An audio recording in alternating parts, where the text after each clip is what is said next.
जय सिया राम दर्शकों, आप सभी का बहुत बहुत स्वागत है हमारे बेहद विशेष कार्यक्रम में जिसका नाम है स्वयं को खोजो और मैं हूं आपके साथ उपेंद्र कौर। दर्शकों, इस कार्यक्रम के माध्यम से हम इस बात को समझने का प्रयास कर रहे हैं कि यदि श्री राम को वनवास ना होता तो ऐसे में दिए गए श्रापों का और वरदानों का क्या होता। इस बात को समझने के लिए आज हम एक नए प्रसंग पर चर्चा करेंगे। प्रसंग क्या होगा हम आपको जरूर बताएंगे, लेकिन उससे पहले मिलकर स्वागत करते हैं हमारे बेहद ही खास मेहमान का। जी हाँ, हम बात कर रहे हैं मोटिवेशनल स्पीकर सौरभ जी की। तो आइए सबसे पहले मिलकर उनका स्वागत करें।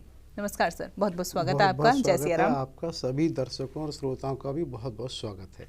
सर, आज इस कार्यक्रम के माध्यम से हम उस विषय पर जानना चाहेंगे, उस प्रसंग के बारे में जानना चाहेंगे जब प्रभु श्री राम वाल्मीकि आश्रम में पहुंचे तो उस दौरान वहां पर क्या कुछ विशेष वार्तालाप हुई, क्या कुछ संवाद हुए, क्या कुछ बातें हुई, इस विषय पर जानना चाहेंगे, इस प्रसंग पर चर्चा करना चाहेंगे। बहुत सुंदर।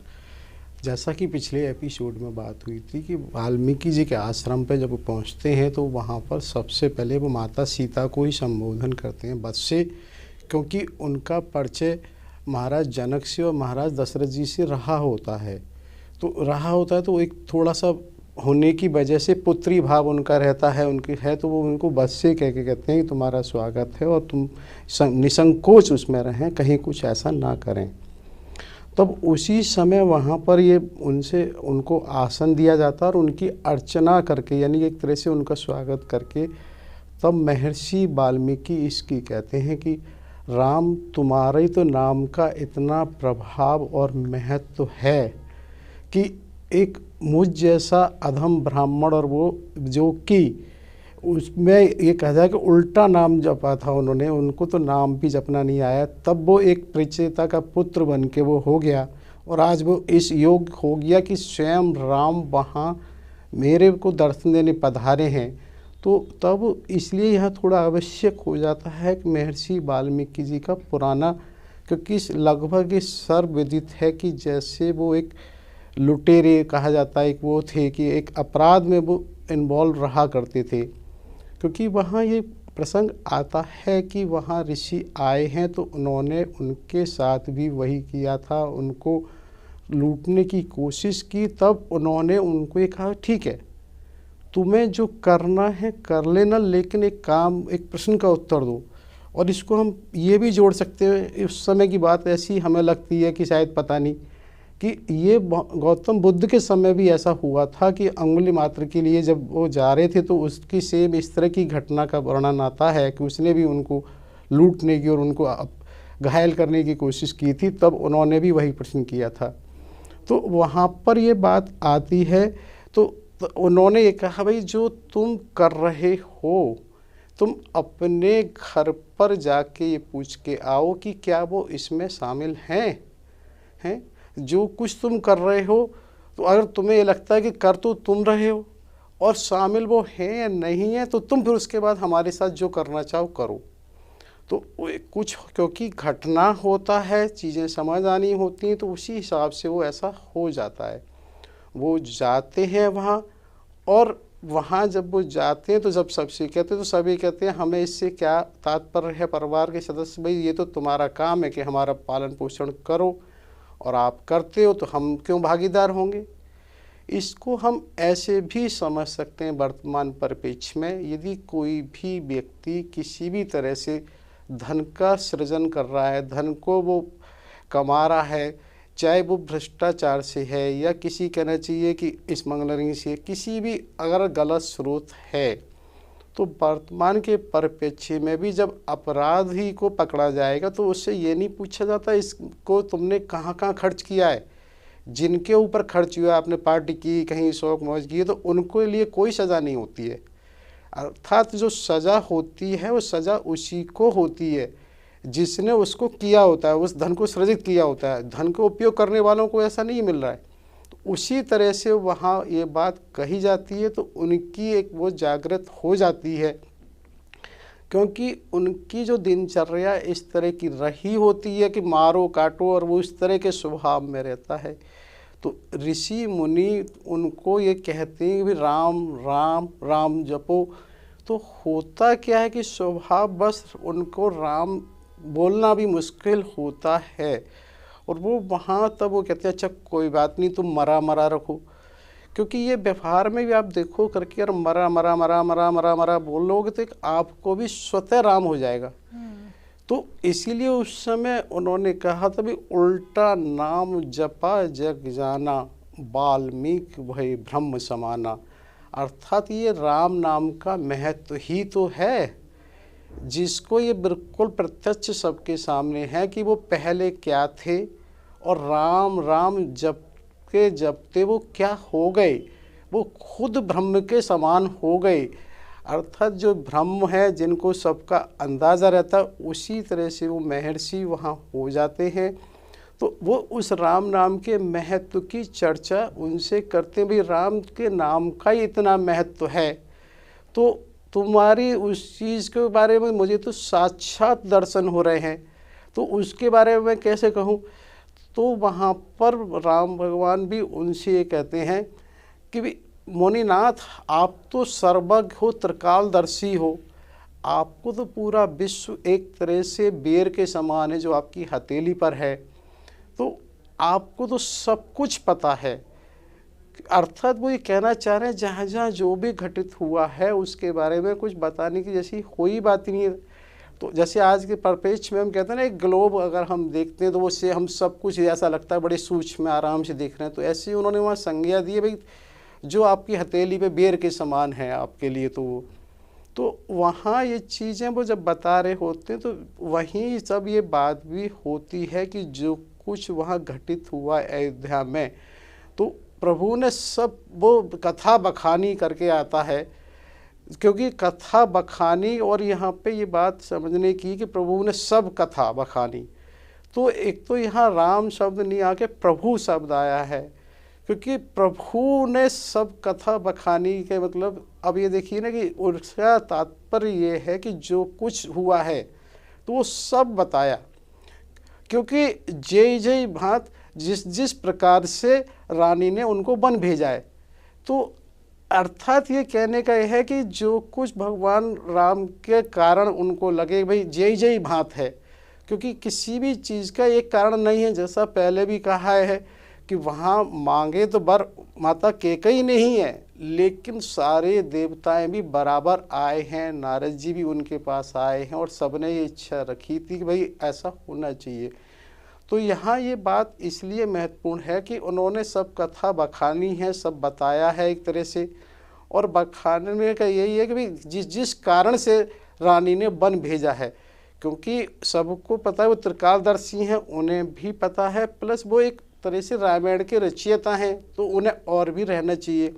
जैसे कोई वर्तमान में कहते हैं ना कि कोई ऑटोबायोग्राफी है, कुछ इस तरह से लिखता है तो उसको एक सब कुछ बताया ही जाए।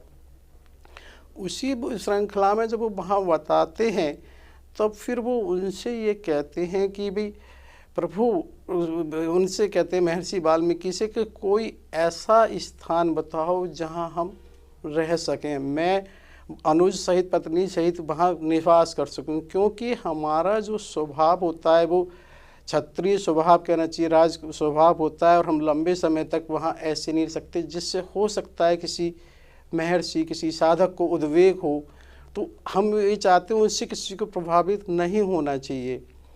तो वहाँ पर महर्षि ये कहते हैं कि राम कैसी बात आप कर रहे हैं, जिन राम के नाम के प्रभाव से इतना कुछ हो जाता है, जितने योगी मुनि ऋषि हैं जन्म जन्म वो इसी का प्रयास करते हैं कि उनकी एक झलक हृदय में प्रस्तुत हो जाए। उन राम की सन्निधि में किसी को उद्वेग कैसे हो सकता है? अगर जिसको उद्वेग होता है वो तो कहीं ना कहीं शमशान का पुजारी होगा, वो राम कैसे हो सकता है? क्योंकि अब यहाँ एक चीज़ ये है ना कि उन्होंने कहा कि सन्निधि, तो ये सन्निधि वास्तव में एक ऐसा है जिसको हम ऐसे समझ सकते हैं कि ये सन्निधि उस व्यक्ति की उपस्थिति मात्र से सब जगह कुछ होता है। जैसे हम वर्तमान में ये देखते हैं, यदि कहीं आप बहुत ठंडे वातावरण में हैं और वहाँ गर्म चाय आपके पास आती है तो थोड़े से समय में वो चाय भी ठंडी हो जाती है। ऐसे ही कहीं अगर आप गर्म वातावरण में और कोई ठंडी चीज़ आती है तो गर्म हो जाती है, तो बिना किसी प्रभाव के एक स्वतः हो रहा है। तो इसी को और थोड़ा सा हम ये समझ सकते हैं कि जैसे सूरज की जो किरणें हैं वो जहाँ जहाँ पड़ रही हैं उनकी वो सन्निधि या उनके उसके कारण ही केमिकली एक रिएक्शन फोटोसिंथेसिस जिसे कहना चाहिए हरापन जो उनमें आ रहा है, पत्तों में हर पत्ते में आ रहा है, तो वो एक सन्निधि तो है। इसी तरह से रात में चंद्रमा की किरणें पड़ती हैं तो वो भी एक सन्निधि है। तो ये है कि वास्तव में कि जो चीज़ नहीं दिख रही होती है लेकिन वो सबको प्रभावित करती है। और इसमें मुझे आता है बुद्ध के बारे में भी ऐसा कुछ आता है कि जब वो कोई भी प्रश्न करने जाते थे तो उनसे पहले वो कहते थे पहले अभी रुको, साथ में रहो। उनका एक सानिध्य होते होते स्वतः ही एक स्थिति ऐसी आ जाएगी, प्रश्न खत्म हो जाएगा, उत्तर मिलना शुरू हो जाएगा। तो उन्होंने कहा भाई जिनको आपकी सन्निधि में उद्वेग हो सकता है तो ऐसा कैसे हो सकता है। तो ये बताने का आशय ये था कि वहाँ पर भगवान राम के लिए बस वाल्मीकि जी कहते हैं कि हाँ मैं ये समझता हूँ कि अभी मैं इस योग्य नहीं हुआ हूँ कि मुझे तुम्हारा सानिध्य प्राप्त हो सके, मुझे तुम्हारा सानिध्य प्राप्त नहीं अभी लगातार मिल सके। लेकिन फिर भी अगर तुमने मुझसे पूछा है तो मैं अब तुमसे एक बात ये पूछता हूँ, तुम मुझे वो स्थान बताओ जहाँ जहाँ तुम नहीं हो। तो मैं संकोच बस कह रहा हूँ फिर मैं आपको बताऊँ ना कि आप कहाँ रहो। तो इसीलिए उन्होंने यहाँ इस दृष्टि से कहा, क्योंकि ये बराबर कहा जाता है वो सर्वव्यापी हैं। सर्वव्यापी का मतलब कहीं कोई ऐसा स्थान है ही नहीं जहाँ वो नहीं है। उस सर्वव्यापी को हम ऐसे समझ सकते हैं जैसे आकाश है। आकाश कहाँ नहीं है, अगर हम इसको और सूक्ष्म में जाएं तो जैसे ब्लड सेल्स की हम बात करते हैं कि लाखों में वो घटते बढ़ते और होते हैं, तो लाखों की जो ब्लड सेल्स है उनको जो अलग कर रहा है वो आकाश ही तो है। उनकी संख्या यदि इतनी है और वो होती भी है तो इसका मतलब आकाश इतना सूक्ष्म है जहाँ भी हम ये देखते हैं कि अगर कुछ अलग है तो वो आकाश है, और जो कुछ अलग है ही नहीं तो भी वो आकाश है। तो जब आकाश को हम सर्वव्यापी समझ सकते हैं तो इसी संदर्भ में महर्षि वाल्मीकि जी ने भी यही कहा उनसे कि आप कहाँ विद्यमान नहीं हैं, जब मुझे वो स्थान बताएं तो फिर मैं आपको बताऊं। लेकिन फिर वो महर्षि उस बात को समझते हैं, ठीक है अब यदि आपने मुझसे पूछा है तो मैं आपको बताता हूँ। तो महर्षि उनसे कहते हैं जिनके श्रवण समुद्र समाना, अर्थात वो कहते हैं जिनके कान समुद्र के समान हैं। क्योंकि उन्होंने क्यों कहा है समुद्र समाना कि समुद्र कभी भरता ही नहीं है, कितनी सारी नदियों के जल उसमें आते हैं और कितना भी आ जाए, लेकिन ऐसा नहीं हुआ कि समुद्र बहुत भर गया या उसको अब जगह नहीं रही हो। तो वो विशेष रूप से इस पर ही जोर देते हैं कि देखिए समुद्र के समान। क्योंकि हमें एक चीज़ और समझनी, सबसे पहले उन्होंने कान को ही कहा है। तो कान को ही क्यों कहा है? क्योंकि ऐसा विज्ञान भी कहता है कि जो ओरिजिन है वो भी कोई ना कोई एक बिग बैंग थ्योरी रही है, जिसका एक बैंग के थ्योरी रहने से एक साउंड है जिससे डे टू डे वो बराबर उसी से विकसित हुआ है। और आध्यात्म भी ये कहता है कि जो एक ओम का नाद है, उस ओम की ध्वनि से ही सारा ब्रह्मांड की रचना हुई है, यानी कि सबसे पहले एक स्वर से ही हुआ है। और ये स्वर मुझे लगता है कि हर समय कहीं ना कहीं एग्जिस्ट हमेशा करता है। इसको ऐसे भी समझा जा सकता है कि कोई भी गतिमान वस्तु है तो ऐसा नहीं है उसमें स्वर ना हो। गति और स्वर का सापेक्ष हमेशा रहता है कि हम वर्तमान में कोई गतिमान चीज़ें देखें, सुना तो ये भी है कि पृथ्वी जो घूमती है उसकी भी बड़ी ध्वनि होती है, लेकिन हम साधारण जीवन में देखें तो कहीं ना कहीं ऐसा हो सकता है नगण्य हो, क्योंकि 20 फ्रीक्वेंसी से कम की भी ध्वनि हम नहीं सुन सकते हैं, 20,000 से अधिक फ्रीक्वेंसी की भी नहीं सुन सकते हैं, लेकिन ध्वनि दोनों होती हैं। तो उसी तरह से क्या है कि कहीं ना कहीं हमें लगता है कि जब प्रकाश की किरणें चंद्रमा की हों या सूर्य की किरणें हैं, तो उन किरणों की गति के साथ भी कहीं ना कहीं एक ओंकार हो या कोई स्वर हमेश ब्रह्मांड में रहता है, जिसको श्रवण करने से, जिसको कुछ करने से हो सकता है कुछ होता है, उसी से राम होता हो, उसी से श्याम होता हो। तो इसलिए उन्होंने कहा है कि जिनके जो श्रवण रूपी है वो समुद्र समाना है, जिनके कान एक तरह से इतने हैं कि जो कभी भरते नहीं हैं, आप उनके हृदय में वास कीजिए। और तब ही फिर वो ये कहते हैं कि जिनके आँखें जो चातक की तरह से हैं, अर्थात उनका एक मानना है कि जो उन्हें कुछ और दिखाई ही नहीं पड़ता है, केवल आप ही दिखाई पड़ते हैं। चातक शब्द का ये स्पेशली उन्होंने विशेष रूप से जोर इसलिए दिया क्योंकि ऐसा माना जाता है कि कितने भी चारों तरफ जल भरा हो, किसी समुद्र का, नदी का, सरोवर का, लेकिन चातक जब तक उस नक्षत्र की बारिश नहीं होती है वो तब तक उसका श्रवण नहीं करता है, नहीं पीता है। तो इसी तरह से उनका ये कहना है कि कोई भी दृश्य कहीं भी कैसा भी हो, उसे कुछ और देखना ही नहीं है। जब वो और कुछ देख ही नहीं रहा है, वो बराबर उसे ही देख रहा है, तो आप उसके हृदय में निवास करें। क्योंकि ये है, आँखों की चीज़ों को हम इसलिए समझ सकते हैं कि अगर कहीं किसी भी कैमरे और स्कैन को हम देखते हैं तो उसकी इन्वेंशन में आँख की मैकेनिज्म ही है जिससे वो हम वर्तमान में देख पाते हैं। तो ये जितनी आँख की क्रिया प्रतिक्रिया थी उन्हीं को समझने के बाद ही कैमरा और स्कैनर का हुआ है। और वर्तमान में दोनों चीज़ों को हम ये देखते हैं, बहुत ही सहूलियत से हम देखते हैं, दिन प्रतिदिन के जीवन में दोनों चीज़ें हमें बहुत अच्छे से दिखाई देती हैं। और ये वास्तविकता है, क्योंकि ऐसा हम ये देख सकते हैं कि जो पहले हमारे घरों पर कहीं ना कहीं कोई चिन्ह ओम का, किसी न किसी तरह के अक्षर हुआ करते थे, उसका शायद यही कारण था कि कोई हमारे स्वागत के द्वार पे जब आए हैं, कोई अतिथि आए हैं, उसको देखते ही कुछ न कुछ स्कैनिंग टाइप ईच अदर होता था। और वो ऐसे ही कारण नहीं थे। ये ठीक है कि जैसे हम देखते हैं सारे मोबाइल ऐसा नहीं एंड्रॉयड ही हो, सबकी अपनी एफिशिएंसी समान हो, उसी तरह से ऐसा नहीं है। लेकिन ऐसा भी नहीं है कि कुछ होता ही ना हो। तो आँखों के उससे भी जब हम ये देखते हैं कि बराबर उन्होंने ये कहा कि जिनको चातक की दृष्टि से तुम्हारे अलावा कुछ दिखाई ही नहीं देता है, आप उनके हृदय में भी वास करें। उसके बाद फिर वो कहते हैं जिनकी जीवा हंसा की तरह से हो, तो वो जीव की बात करते हैं। क्योंकि एक चीज़ आप ये और देखें कि जो जीव है उसके दोनों उपयोग होते हैं, वाणी के लिए भी है और स्वाद के लिए भी है। तो उनका ये आशय बराबर है कि हंस की ही उपमा क्यों दी है उन्होंने, क्योंकि ऐसा कहा जाता है कि मनुष्य से ज़्यादा तीक्ष्ण दृष्टि चिड़िया की होती है और चिड़िया से अधिक कपोत की होती है और कपोत से अधिक क्रौंज की होती है, क्रौंज से अधिक चील की होती है, चील से अधिक गीद की होती है और गीद से अधिक हंस की होती है।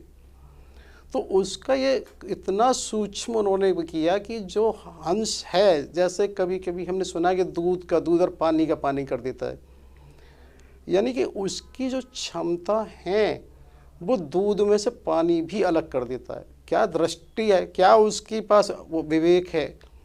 तो एक चीज़ उन्होंने कहा कि जिनकी जिह्वा है, यानी कि उनका ये आशय है कि जो जिह्वा है, क्या खाद करना है, क्या बोलना है, वो इस तरह से उसको विवेकपूर्ण उसको छांटे कि इस भोजन को ग्रहण करने में भी और बोलने में भी। तो उस समय उन्होंने उसको इस तरह से किया है। तो यह एक चीज़ और आती है कि देखिए आज भी जो कुछ ये वर्तमान में हो रहा है, यहाँ हम ये देखते हैं कि ये बिल्कुल किसी डिवाइस के बिना होता है। आज भी जितने ये पक्षियों की क्षमता है बराबर, वो उसी तरह से कार्य कर रही है।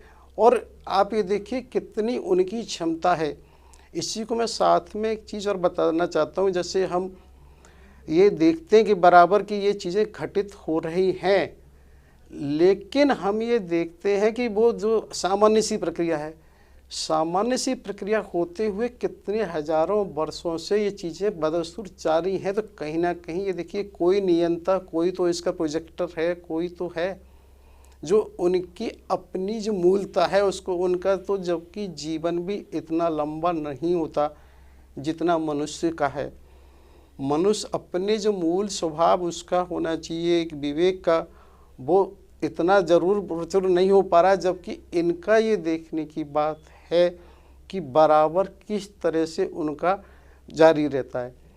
साथ ही तब फिर इसके बाद उनका है कि भाई जिनकी जिह्वा इस तरह से संसार की, आप वहाँ वास करें।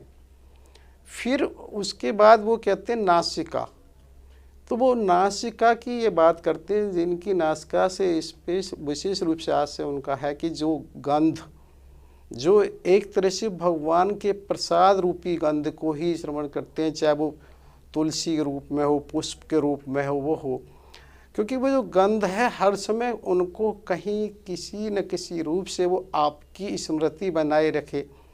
और ये देखने में आता है कि हर व्यक्ति की कोई गंध होती है, लेकिन हम उसका एहसास नहीं कर पाते हैं। और सुना तो ये भी है कि कभी भगवान कृष्ण के साथ ऐसा कुछ गंध हमेशा हुआ करती थी जिसका बहुत दूर से आकर्षण उनके साथ हमेशा रहता था। उस चीज़ का एहसास हम नहीं कर सकते, लेकिन हम ये आज भी देखते हैं। गंध को यदि हमें समझना है तो इसको हम इस तरीके से बेहतर समझ सकते हैं, यदि कहीं कोई अपराध घटित हो जाता है तो उस समय जब हम देखते हैं कि जब कोई भी श्वान, जैसे कुत्तों का स्क्वाड जब आता है, तो वो सबसे पहले उस अपराधी के कोई कपड़े वगैरह की गंध अगर मिलती है या स्थान की गंध होती है तो उसको सुंघा के ही उसके उपयोग के द्वारा वो बहुत दूर, किलोमीटरों दूर व्यक्ति को ढूंढने की कोशिश हो जाती है। यानी कि वो जो व्यवस्था है, व्यवस्था ख़त्म नहीं हुई है, वो गंध भी है और उसको पकड़ने वाला भी है। ये ठीक है कि हम लोग नहीं पकड़ पा रहे हैं, तो उसी चीज़ को ये बराबर देखना है कि वो चीज़ थी। तो उनका ये आशय है कि जो इस तरह की गंध में हैं, जो हर समय आप ही को किसी न किसी रूप से ही गंध वो करते हैं, आप वहाँ वास करिए। यहाँ साथ ही एक चीज़ और बता देता हूँ कि देखो, जैसे हमने ये देखा है कि अभी हम जिनकी बात कर रहे हैं कि कई बार हमने ये देखा कि वर्तमान में अभी जो राम जन्मभूमि का वो हुआ, तो श्री श्री परम पूजनीय आचार्य जो राम भद्राचार्य जी, उन्होंने वहाँ वो दिया। हाँ जी। तो अब आप ये देखिए ना कि उनकी शक्ति कितनी है, उनको एक एक चीज कंठस्थ है। तो ये कोई तो चीज ऐसी क्रिया प्रक्रिया अंदर रही होती है जिसकी वजह से वो जागृत हो जाती है। बिल्कुल। और वो उसको वहाँ प्रमाण के तौर पे कहते हैं, जिसकी वजह से हमें वहाँ ये सब हो पाया है। तो हमें ये समझना है वो कुछ है क्या। बिल्कुल। मतलब कुछ ऐसा हम भगवान ये कहें, चलो सूरदास जी बहुत पुराने समय थे, हमको पता नहीं, लेकिन परम पूजनीय आचार्य राम भद्राचार्य जी तो अभी हमारे अभी भी हम लोगों के सामने हैं। बिल्कुल। तो हम उनसे ये देखते हैं कि उन्होंने वाकायदा कुछ, देखिए कि किस तरह से प्रमाण दिए। कहते हैं जब वो छोटे बालक थे तभी से ही उन्हें कंठस्थ हो गई थी। जी। तो आखिर क्यों? क्योंकि यहाँ एक चीज़ ये है कि हमारे पूरे मस्तिष्क में बहुत सारी चीज़ें एक्टिव और रिएक्टिव होती है, न्यूरॉन्स। इसको ये माना गया है कि विज्ञान के अनुसार भी ना कि 84,000 करोड़ 84 बिलियन हमारे न्यूरॉन्स होते हैं। अब उसकी बात ही कि उसमें कितने एक्टिव हैं, कितने इनएक्टिव हैं। और तो इट मीन्स ऐसा लगता है कि जिनके पास कहीं विशेष रूप से है तो उनके कहीं ना कहीं कुछ विशेष क्रियाएं ऐसी हो जाती हैं जिससे वो न्यूरॉन्स हैं। क्योंकि आज भी विज्ञान ये दिख रहा है कि न्यूरॉन्स को कैसे इफेक्टेड किया जाता है। तो यानी कि न्यूरॉन्स हैं, ये तो विज्ञान ही कहता है। तो 84 अरब जो न्यूरॉन्स है, तो हर न्यूरॉन्स का कहीं ना कोई तो उसकी है उपयोग। तो अब ये होता है कई बार किसी की कौन सी चीज़ जागृत कब कहाँ हो जाती है।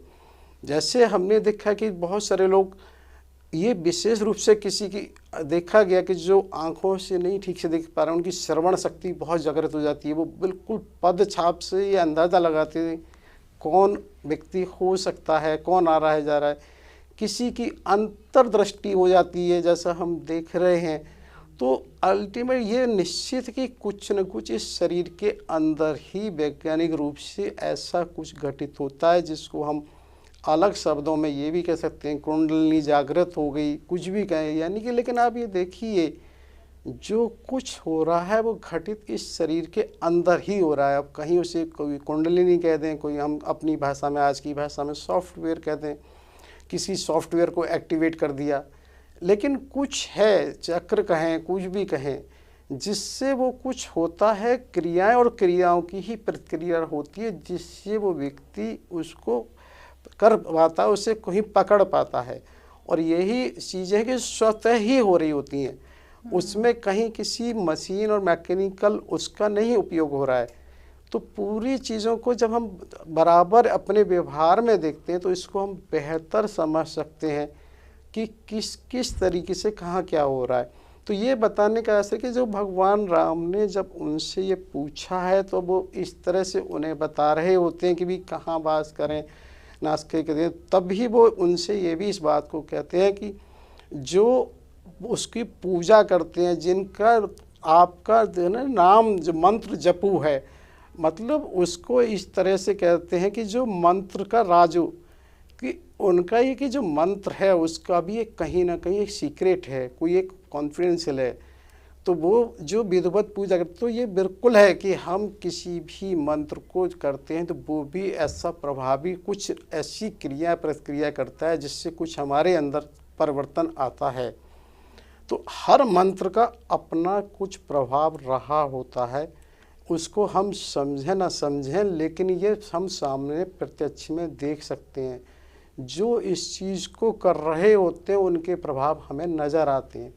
तो उसमें उन्होंने ये कहा कि जो मंत्र जाप करते हैं, जो पूजा करते हैं और जिनका ध्यान ब्राह्मण पूजा उस पर रहता है, आप वहाँ वास करें।